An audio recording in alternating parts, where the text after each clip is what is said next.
esivesi zimbini. Sibulisa otata befundisa abakhona phakathi kwethu. Siyapha acknowledge ngegama lenkosi Yesu Kristu. Amen. Bonke otata befundisa abakhona siyababulisa ngegama lenkosi. Sibulisa omama befundisi abaphakathi kwethu ngegama lika Yesu Kristu. Amen.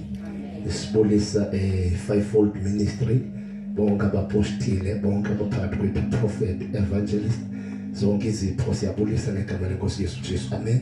Sibese sibulisa otata, sibulisa noma, sibulisa obhuti, sisi, i-teenagers, thanda ukunibulisa ngegama lenkosi Yesu Kristu. Amen. Molweni ngemvuselelweni ngegama lenkosi. Siyabulisa mvuselelweni ngegama lenkosi. Siyabonga kakhulu uthando lukaThixo khona emhlabeni lothi lungaka. So uthando lukaThixo olapha kuthi asinokwazi ukulilinganisa. Amen. Siyambulela ke uYesu kakhulu. Kumnandi ukukhonza apha ngendlela esisimanga. Kanti babe sitho ndithi ingase ndingaziswa kwelicala ndikhonze ndisiya ngapha kwelicala. Ingaphi ukukhonza kwami kuye ngapha. Haleluya. Ngoba ndiyena futhi kumandi ukukhonza usiya ngapha. Madoda bami yiva abantu. Kudala ndikhonza siyabela cela. Kuzawuba into entsha. Yabona namhlanje sikusuku le7 kodwa ngathi sikusuku le2. Ngokulemba ujoy of salvation. Yes. So kumandi kakhulu. Ndiyamzama noba liphuzi. Ndizawuzama. Andizoqhubeka mntwini. Nawubona sendixa kuthiwa kukhona imeeting ezinkosini nami sendikhupha ijasi yami. Hayi bomfundisi wathina ungase ndingowalapha. Haleluya. So kumandi kakhulu ke ukuba kule ndawo. Ndimandelwe kakhulu ukuba nani. Siyambulela kakhulu ke uYesu nangosuku lwangecawe imini yechamu ebantwini. Abantu behlanganisele kwindawo zonke benqula igama lenkosi. Haleluya. Cacisiwe ke uYesu apha evekini ngendlela esisimanga. Haleluya. Obesiza akamthatha uziphosanise naye. Haleluya. Ngoba siye samcacisa ukuthi uYesu lo ungubani. Ndiye ndatsho ukuba ndicela ukuthandaziswa ifuna apha kule Pasika uYesu bekhona indawo engimcacisa kuyo. Ungazothi ngizawunika i-devotions madoda. Ndinikwe yonke la 4 days. Haleluya. Amen. Ngoba uYesu uya enqaba uYesu. Uyathini? Enqaba uYesu ngeke ngokuya kuphakama izinto zabantu. Kanti bakuthiyo kwezinsuku ukuthi xa ushumayela uYesu izolo apha uThixo uziqonda uyayinqinela into yakhe. Sikhwaze into ethi nansi mfana ethwala isuse. uThixo wanqina wehla amandla. Ungqinela nje into ethi nansi mfana. Uyabona uThixo akayifunda yonke lento esisisokolisa. I'm trying to say ubabona abashumayeli belixesha ukuthi abaza nezinto ezinzulu. uThixo akafuni manje inzulu. uYesu unzulu yedwa. Unzulu. Yazi abantu bakonfuse abantu abathi ingqondo. Kodwa uzobashumayeza uzobanceda. Uxaba ukukhwaza lento icace ca. Kanti glory to Jesus. So ngiyamthanda uYesu. Ndingekho nje ndinganqika isuthi. Kwakunzima kumbe madoda kwakunzima. uYesu uyamnceda umuntu. uYesu uyamnceda umuntu. Ndambona ukuba uYesu uyamnceda umuntu. Ndambona ukuba uYesu uyaphila. Noba abantu ngoku bangathi andisakhathali le ndoda eyishumayeza ndiyazi noba yathona phi. Ngoba ndafika basecaweni selento ehlabile. Ngathi igwaza lenxilile. Kungekho umuntu othethileyo kodwa ndase ndafaka amekuseni ikhala. Ndibangakuthe yintoni inyembezi kuze zibandana xa ndizidropha kuze zishushu. Ndafika kwasecaweni ingxabela uba uphuthulwa ngabeza abasindiswayo. Kangiba ndathi ndiyahamba ndazibona sendingaphambili. Ndamkela uYesu ndedwa. Ndizama ukuthi nalo tata wayendivumisa uJesu andisamazi kodwa ngeke ngijike. Into endiyibambile sendimbonile. Yes. So siphila ake singene kule nto umoya ingcwele uyicinezele kakhulu ekseni into ethi siphila kwi-evil days. Then the Holy Spirit wathi ke ibandla lizongena lawuphuma kwintshutshiso lingene kwintshutshiso. then wabe sendikotela lento ithi ke abathile basiwa abathile ngathi uthina uThixo wathi abathile babekwa isandla ikumkani uHerod babe baninzi uJames noPetros bona ndingathi befa into enyameni. So ithi iBhayibhile abathile wabe seyisitsho uThixo abathile apha phakathi kwenu bazawutshutshiswa apha kwibandla but yonke lento izabe isenzela uzuko lwakhe. So i-level of prayer kwabasindisiweyo funeka ibe ngathi iyenyuka, especially ukuthandazela iinceko zenkosi. Hallelujah. Yes, ngizithandazele kakhulu, ziyahlaselwa left and right.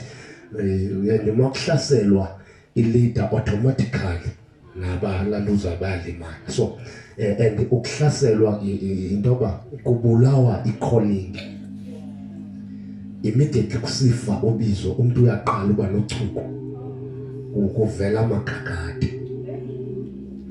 You know that apha sibizwe sonke beniyazi lento leqa but ngokwe different assignment. uThixo akamkhuphi akanayo umshini and exist kwi-vehicle kanti igama elithi nje hayi ngihalela ukwenza nje kanti niyokhonza nje namhlanje ayisebenzi into engumnje uThixo. So xa ekulanda uThixo une-purpose ngempilo yakho, une-purpose engasoze ayinike utata, engasoze ayinike, une-purpose ngeyakho impilo. So funeka uyi-understand ikwa Thixo yintoni i-purpose ngempilo yakho, ungayimisisi. Kukhona abantu ababizwe special, babiziwe bane-calling enzima, abizwe kuthiwa wena umsebenzi wakho uzawuhoya iinceko zikaNkulunkulu. Ayinikwe aconfuswe ngabantu abazamjikela bathi abe confused dad abe confused. Uthixo ayithethelele uba wena awundinikile assignment. Bavela abantu bathi ayikho lento yenzayo, utheni ufuna ukuzenza udumo, utheni omnye anikwe assignment kuthiwa wena ndikubizela ngacawe yinto ukubizela ubomi bakho bonke uzawume esitratweni, uzawume ekudibane kwendlela ukwazi ukuthi uYesu uyasindisa. Akho nto zawuyenze xa undalubizela ngacawe ukubizele loo nto. iBhayibhile ayidlali xa ithi abanye waba wayingasithelelwanga ngaphi. So funeka udlale. Uyabona into enzima namhlanje vekuthatha i-defenders kuthi maziye phambili nje uskora, kuthatha befanele uskora bakwenza i-defender. Ubone madoda i-defender le sistrike ngayo nihambe nisingcwabe niyicawe nistrike ngedefender engcwabeni iyo uyadefend icawe yayo apha efanele uyakora namhlanje i-defender ilwe icawe yayo. Ewethu uyaskora namhlanje kwakho madoda. Awufunda sisezandleni sento ufuna uzithetha, ufunda noma mdlami ufunda sisebengekho Ncwadi ngoba sePhilip chapter 3 yes verse 1. No mama kufunda nje only one verse bese siyatandaza uverse ngoncoko leBhayibhile ethethe funa konfuna undikoyelo yes verse 10 Inye kuphela kayinto ibambani nansi into ibhalo nansi into inqabile ifuna ngumpostini owabona uYesu uthi inye kuphela kayinto endifunayo, inye kuphela ke into endiyifunayo ukwazana noKristu Yesu, ndize nam ndiweve ukusebenza kwawo amandla. Yima akhona amandla uJesu bephilisa ngawo abantu, akhona amandla uYesu ebesondla ngawo Israel sonke, akhona amandla uYesu ebehamba ngawo phezu kwamanzi. Uthi uPawulos inye into endiyifunayo ukwazana noYesu. inye kuphela into endifunayo, Inye into endiyifunayo ukwazana noKristu, ukwazana noYesu. ize nam ndiweve ukusebenza kwawo. A requirement yoba ndazane noYesu kukuweva.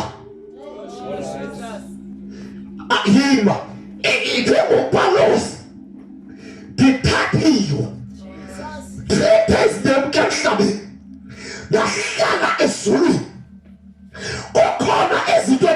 way. Uthi athi xa ithetha eqalise ngeNklusane ezinye zazo kwathiwa ndingasithethe ngoba ixesha lasakafiki. Kodwa uPawulos akayithathi loo nto. Uthi enye yamadoda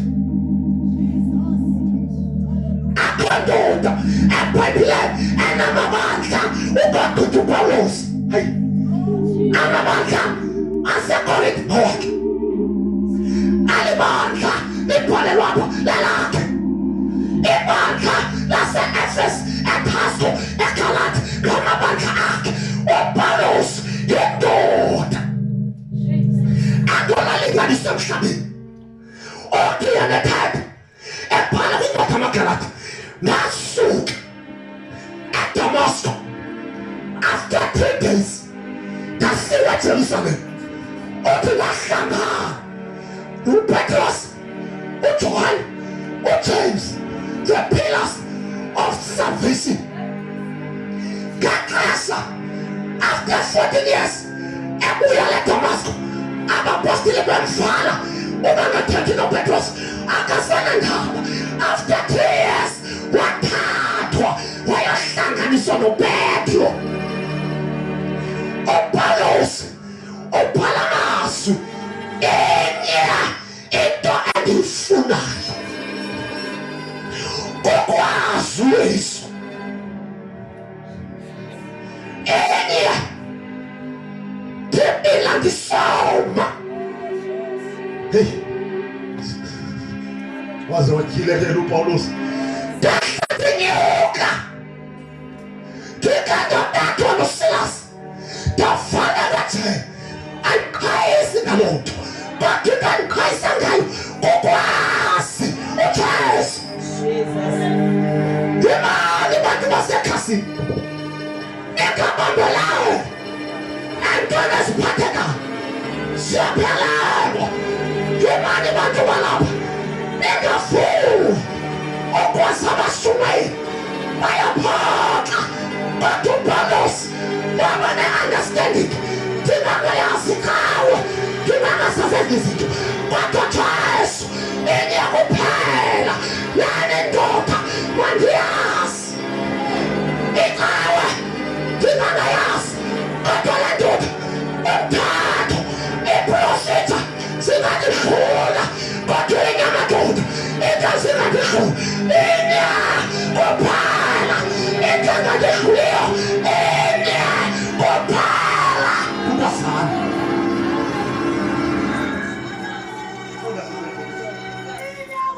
Enye kuphela into endiyifunayo.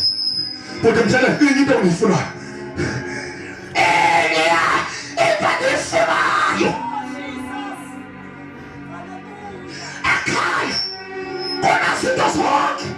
Asamakhopoko wakhe papinayo wamadoda beyileyo lesasithi bayilahle ndikumisebenzi endini.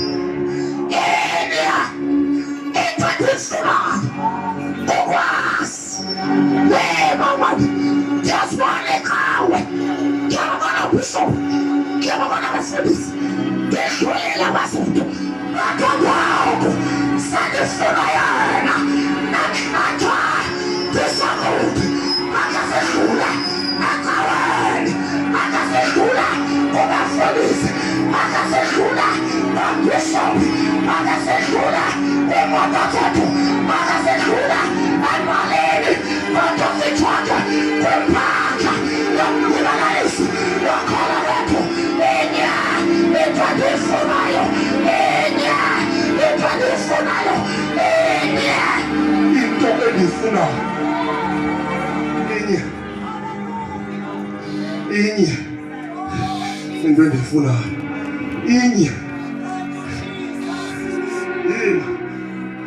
lapha ukufa azuzubuzwa zonke izinto obhizi izizwe. Ndinto ebuhlungu ufa kube kanye.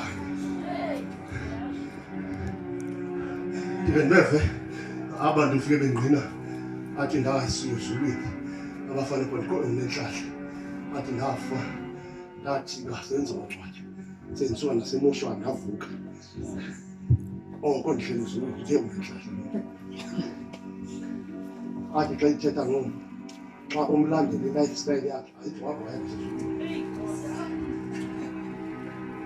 yini seyithethe into engaka athi wayizulwini kodwa xa umlandeli Thixo utheni manje ogqitha sithi kungqama seke wathatha insuku ezingaka wasezulwini yima inye into engasoze kuphonga why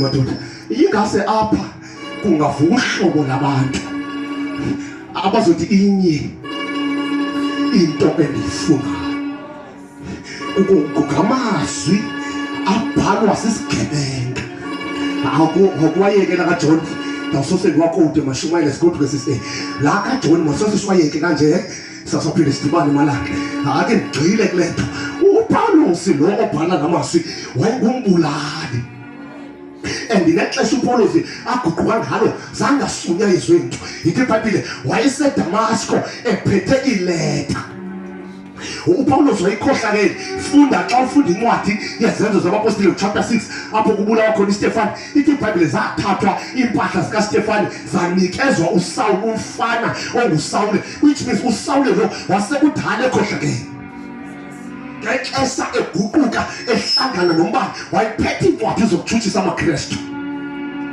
ilena indoda kangibe naxesha ngoba yazi apho isuka khona iBhayibhile uthi lo mfana wabethwa umbani 3 days engahli engathethi engaboni ukuthethwa naye nguThixo kwadhunyelwa indoda egameni uHananiya hamba mfondini uyobeka la ndoda isakhe phakama wakhala uHananiya wathi kanjani lo bephethe incwadi kodwa yiHananiya ngoba ndimanyulile sisitya sawo yini Thixo besingasekho ezinye izitya madoda ungasonyule umbulali Thixo ungasonyule iprostitute how come Thixo wonyule inxila Thixo yini wonyule irapist kanti unjani Thixo mamela bakhangela njengokukhangela kwabantu akaboni njengokubona kwabantu hamba Hananiya uyibeka isandla la ndoda iphakame ufika uHananiya wayithandazela yaphakama la nto yangena eDamasko ithi iBhayibhile xa ufunda khona bankangaza abantu bathi hayibo noSawule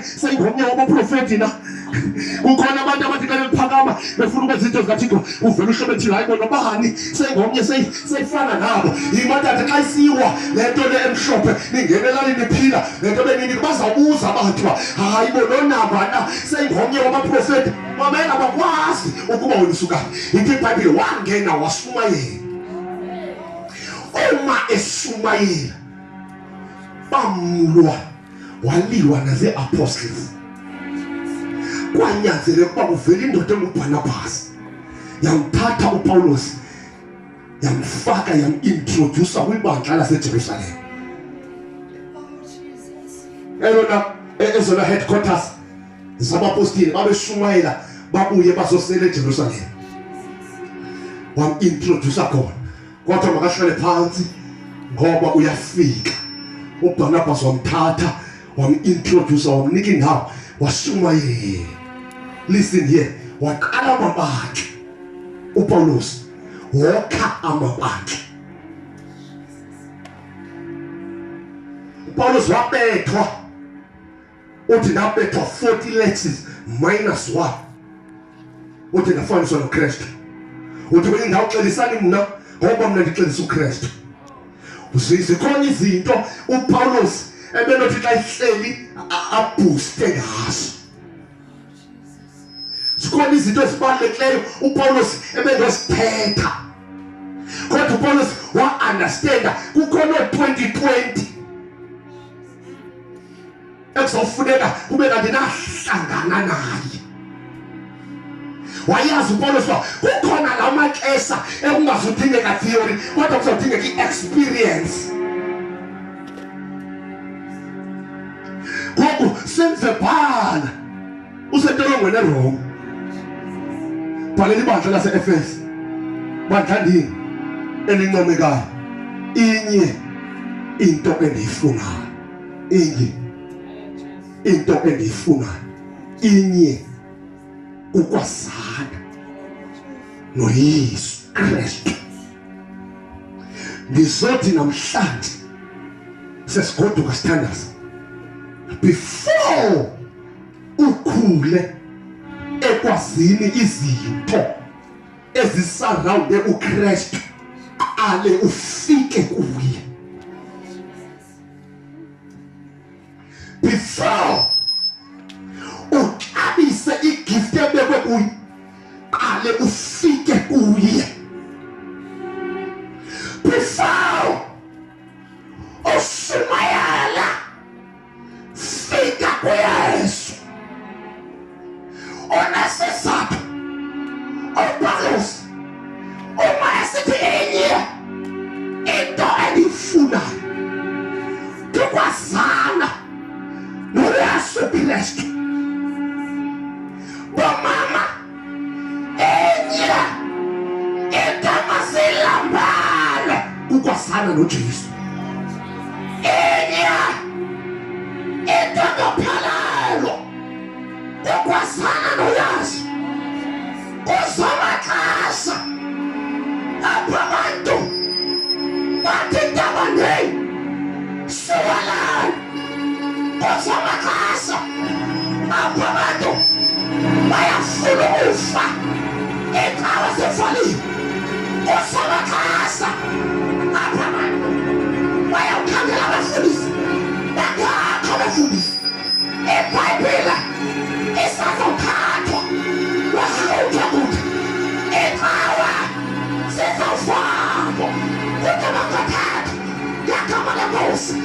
Abantu bayasinda ngabantu abathengaxesha abaphila emhlabeni bathi inye into endiyifunayo ukwazana naye. Imani bazalwane uJesu ukhona ixesha kuzothi makuvalwe amashunayelo kodwa madoda intombi intlizwa omama abazakuma bathi uJesu unamandla. uJesu uyaphila ngabantu abathandaphila kulo mhlaba. Bathi inye into endiyifunayo ukwazana kunye naye. Imani iqhawe zizawuphelelwa kodwa uJesu angaphelelwa. uYesu yena yedwa unamandla. uYesu yena yedwa uyaphila. Inye into endiyifunayo usakhatha phakho. Inye into endiyifunayo laba bahlaba ngegama lam kulungile. Laba bathatha ngam andinandaba ngegama lam wabinye. Into endiyifunayo laba kandahlupheka kulungile ma. Into endiyifunayo ukufana kunye naye.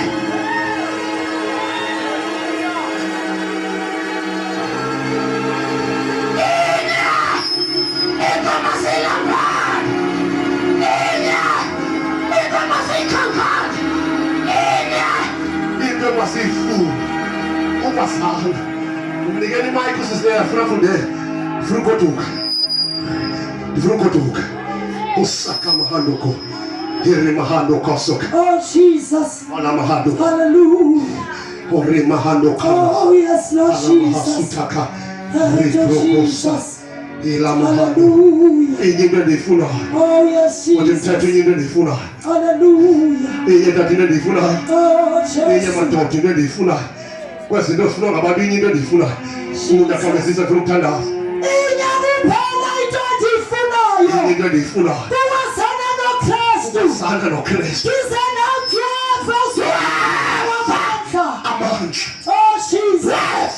Hallelujah. Kukhona amandla. Oh Jesus. Asekiweyo. Hallelujah. Anganikwa nabantu. Oh Jesus. Kukhona amandla. Hallelujah. Agciniweyo. Jesus. uPetrus uphika uJesu. Oh Baba. Petrus Jesus. uthatha kwakho Hallelujah. ufana naye.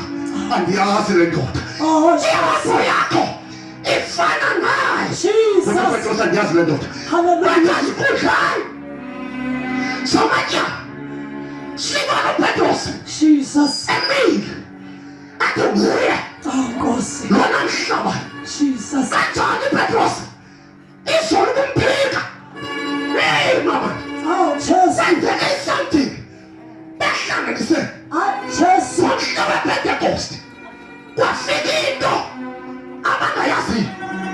wabonakala ilwimi zomlilo baphuma bangena esixekweni uPetrose wabona uYesu ebethwa kodwa namhlanje umesikhundleni uthi uthani ingasibulanga izolotha ebesoyikufa uthani namhlanje engakoyikufa lalala ufika amandla ukhona amandla ababintombazana ingakoyikufa ukhona amandla angene ethafeni athathe imfihlo isifa butywala ayezumfundisi ukhona amandla afika kuMariya eyintombazana eweMariya uzothwala ingane kanjani madoda izasala inyakwekwe lalela Mariya lento ifuna ingwekwe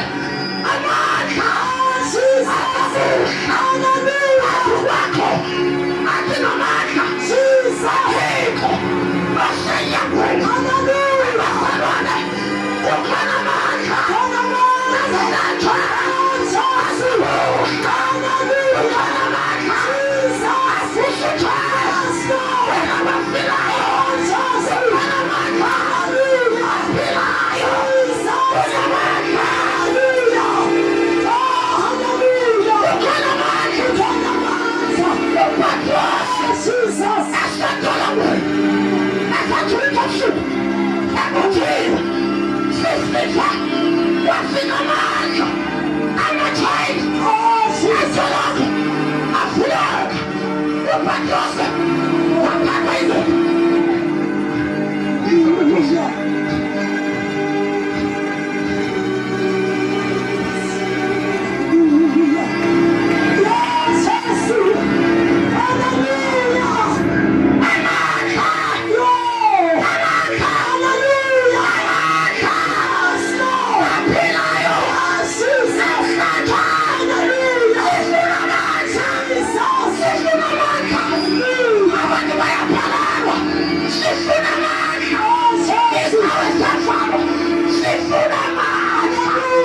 Yakoduka asusa izono zami aha zenhliziyo amama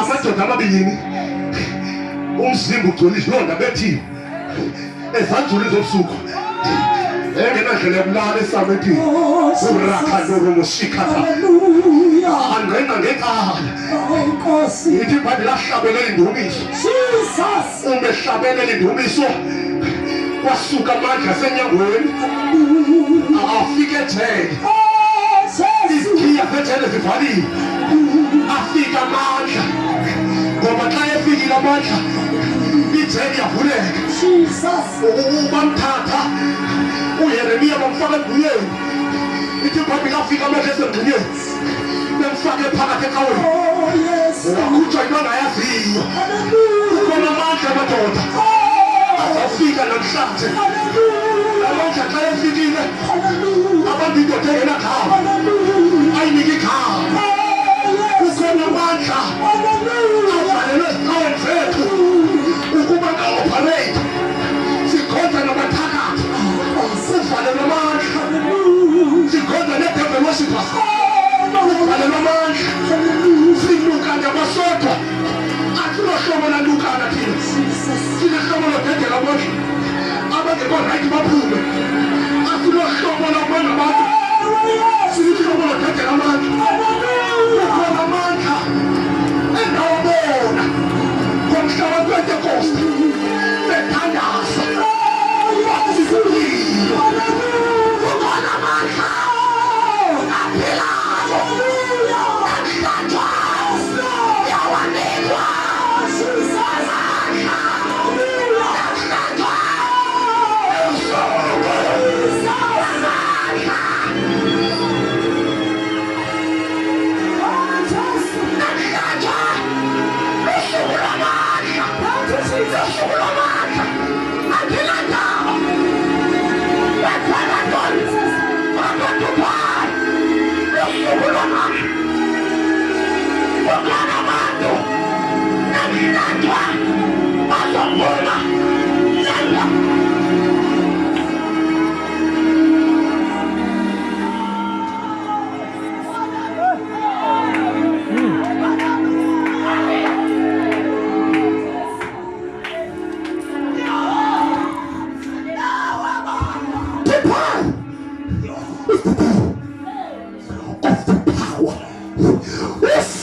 bafowethu sangiyacela Nkosi kasakaphethe ubakuphile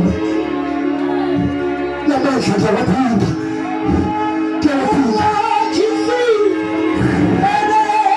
Isitha zona zindihaka Isahane kore musi Wasiphathande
Today, not tomorrow. Today is the day of power. It's the day of power. It's the day of authority. It's the day of authority. You will come out to praise. You will come out as a giant. If you can not make what the woman I would see my head. But the truth of the years. What the woman I like. You don't know what the woman I have sent people. Safuma na maisha. Sakabara mshoka. You don't need this is this is a nice. What does that mean? Safuma na maisha. Anataka mai. Yabasi na kuna nyama.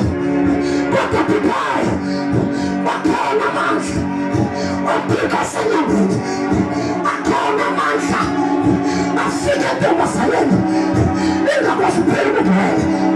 What the people holiness? Akona maisha. Wapapinana. Ela wanakana. Wadala nakana. Yesu yako. Wananipendasa. Wapitasu. Yawapika. Yawamasha. Yawafika. Yesu wangu.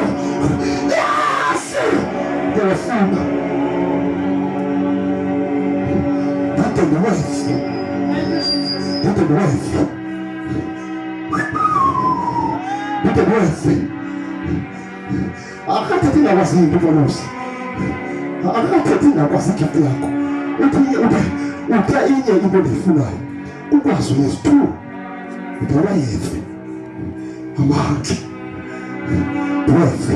Even requirement yokwazi uJesu ukwefa. Amandla.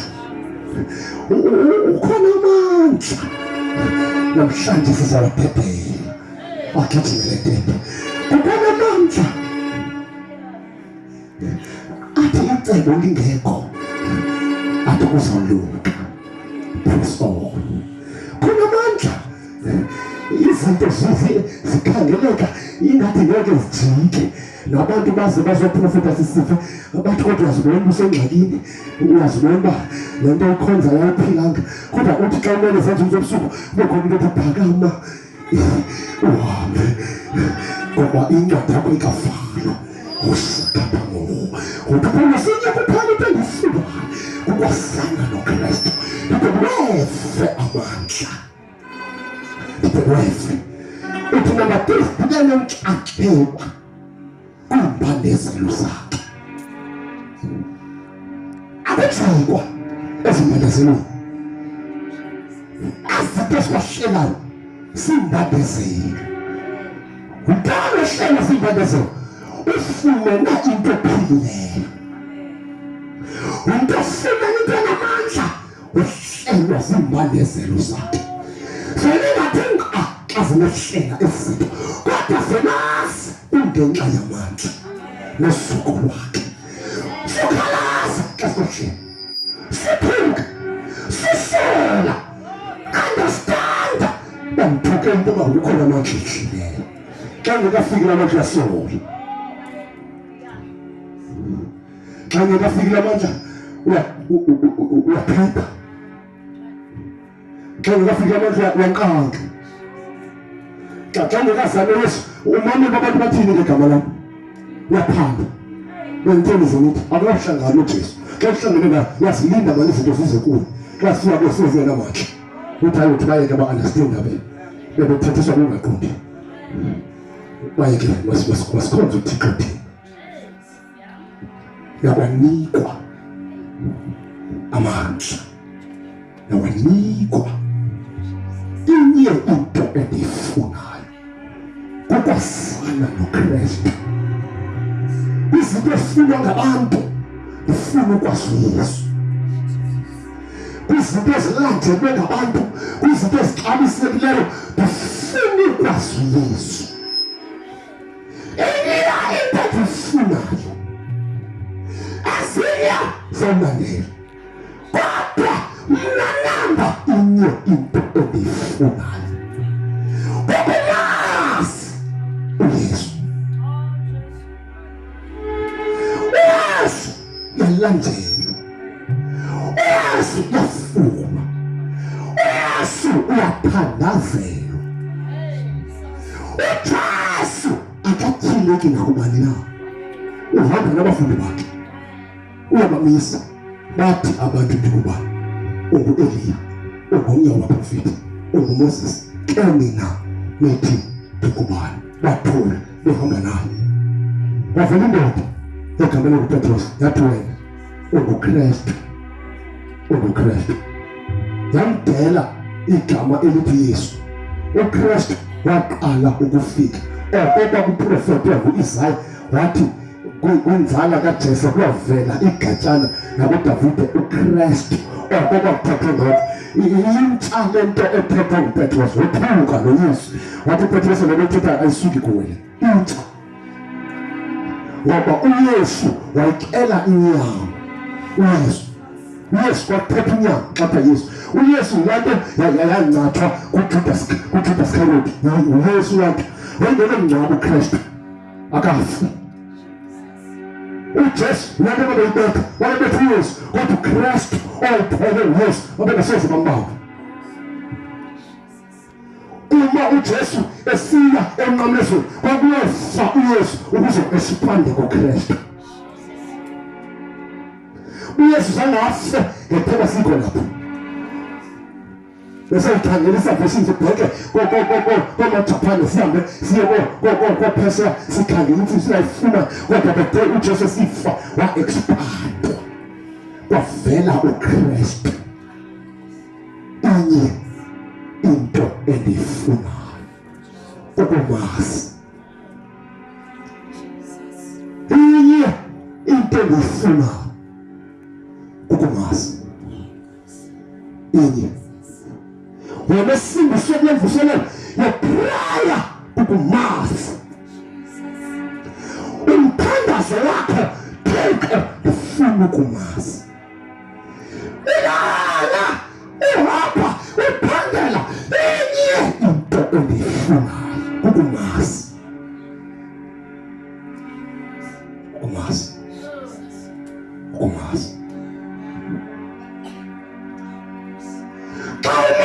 Awuthuki.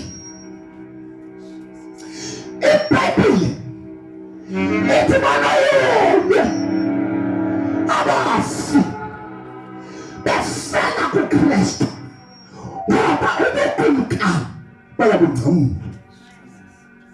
For you to taste the kingdom yafana noYesu. Kwala mihla kukhona abantu abamenda wengaYesu bathi yazini mina athethe ngaye adumise yena ulityalo thumbu Yesu nathi indoda yona indoda izitratha zasedolosa namhlanje zisagcwele igazi alinakuhlanjwa mntu indoda eyakhala isithaba samenza indoda kwahlala ngaye amanasikizi phambi kwabantwana nathi indoda engabethiwe madoda abalomhlaba ananyathela abalomhlaba ayaphonke abalomhlaba ayasiya kanti khona ohamba nayo phezu komhlaba uthi selifikile mina ekhona ekwazi ukuthatha into engenagama ihlanganise nabantu abangcono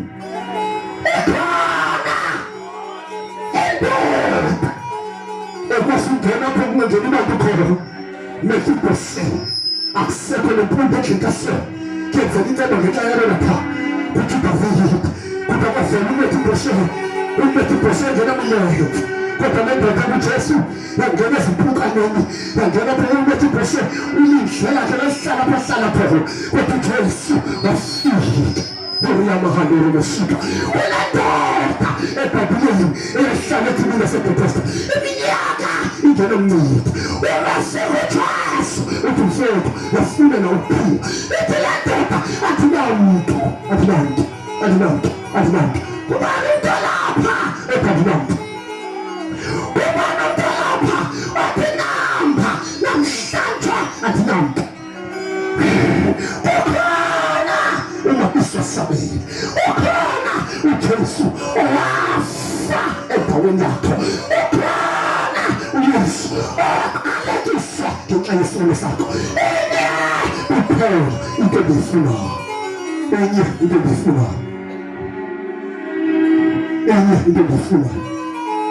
ukuzala noJesu ngokwefu yakithawu ikuthathela namanhlalo indawo yokuphumula indawo yokukhonza ayonto ubambelele kuyo ayisintuzelwane ndimindlela ndimibona uba ndiminyaniso wakhona mlelana kubayo engalo ngami bonke abalele kufa engazisukweni yini madoda uPawulos selebethiwe 40:-1 wafaniswa noKristu sebeyathandaza yini madoda uPawulos selekale amabandla akhe kodwa senesikhalo sisodwa into engiyifunayo yini Paulos ungumpostile nje wathatha wasezulwini kodwa into engiyifunayo ukumazi yini Paulos udume kangaka waziwa nasimpunto esisandokuzala kodwa into engiyifunayo ukumazi uPaulos walebala ngemisebenzi yakhe uPaulos walebala ngegama lakhe uPaulos walebala ngokwenza kwakhe uPaulos wakhumbula umntwana isona kumazi asibheke sonke isona kumazi abantu bahlabelela balandela abaprofethi kodwa mna isona kumazi uKristu ethuliwe uphakanyiswa besindisi kodwa mna isona kumazi sisizwe sibona abaprofethi behlala nabantu bakhona isona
ukuthi emzini kumnyama avule kuvele ukukhanya. Namhlanje Thixo ngicela ugalele ngoba ayakwazi sitha amahalokho. Nithi nikhulisa abantwana indoda abazali bengasekho, kodwa niphile ngathi mina abazali. Namhlanje uba ayakwazi ukuba ngumakoti, indoda seyifile, amadoda omhlaba efuna agcine kumakoti. Namhlanje ukagalele sakapha uba ayakwazi ungena ethaveni abantu into ezingena khaba. Namhlanje Thixo mawehlele phezulu. Namhlanje mawehlele phezulu. Into esifuna yokuthi mthetho sidingiwe kile kumadoda, sidingiwe siprofitha secawa, sifuna amandla. We need the divine anointing. Kukhona i-anointing ehlala phezu kwensizwa, ihlala insizwa iphila i-holiness, umama aphila i-holiness. Kukhona amandla abasebenza ehlile emzamo yecawa usakaphe gama. Kukhona amandla man sisalele, kukhona amandla namhlanje niwanikwa okubulala esila niwanikwa amandla okubulala akwala niwanikwa amandla. Stand on your feet. You will receive power. Kusaka mahalo kuvumishizo yako oria mahando remusika ukumasha afusi Jesu wena bafundi ukumasha Jesus Christ ukumasha aphilisa abagula ukumasha aphakamisa ishozi ukumasha ethi kumnyama afezeka ukumasha Jesus Christ. I need your power. I need your touch. So let's begin. Nehami wagcwalisa ngaya abantu. Sincede. Singakhonza ukuthi ngasiqhele. Sigcwalise. Sigcwalise. Sigcwalise. Sigcwalise. Suke esitulweni sakho wena unomthandazo wathi ngigcwalise. Khawuleza ngifuna ukuthandaza nawe. Ngigcwalise. Ngiyawadinga lawo mandla. Ngiyawadinga. Bethukile. Ngiyawadinga lawo mandla. Libali igama lakho. Sinibani ngokubani. Ungambheki oseduze kwakho, vala amehlo akho ujonge phezulu. Ivule inhliziyo yakho. Awulamakhala rabushika. Yawadinga lawo mandla.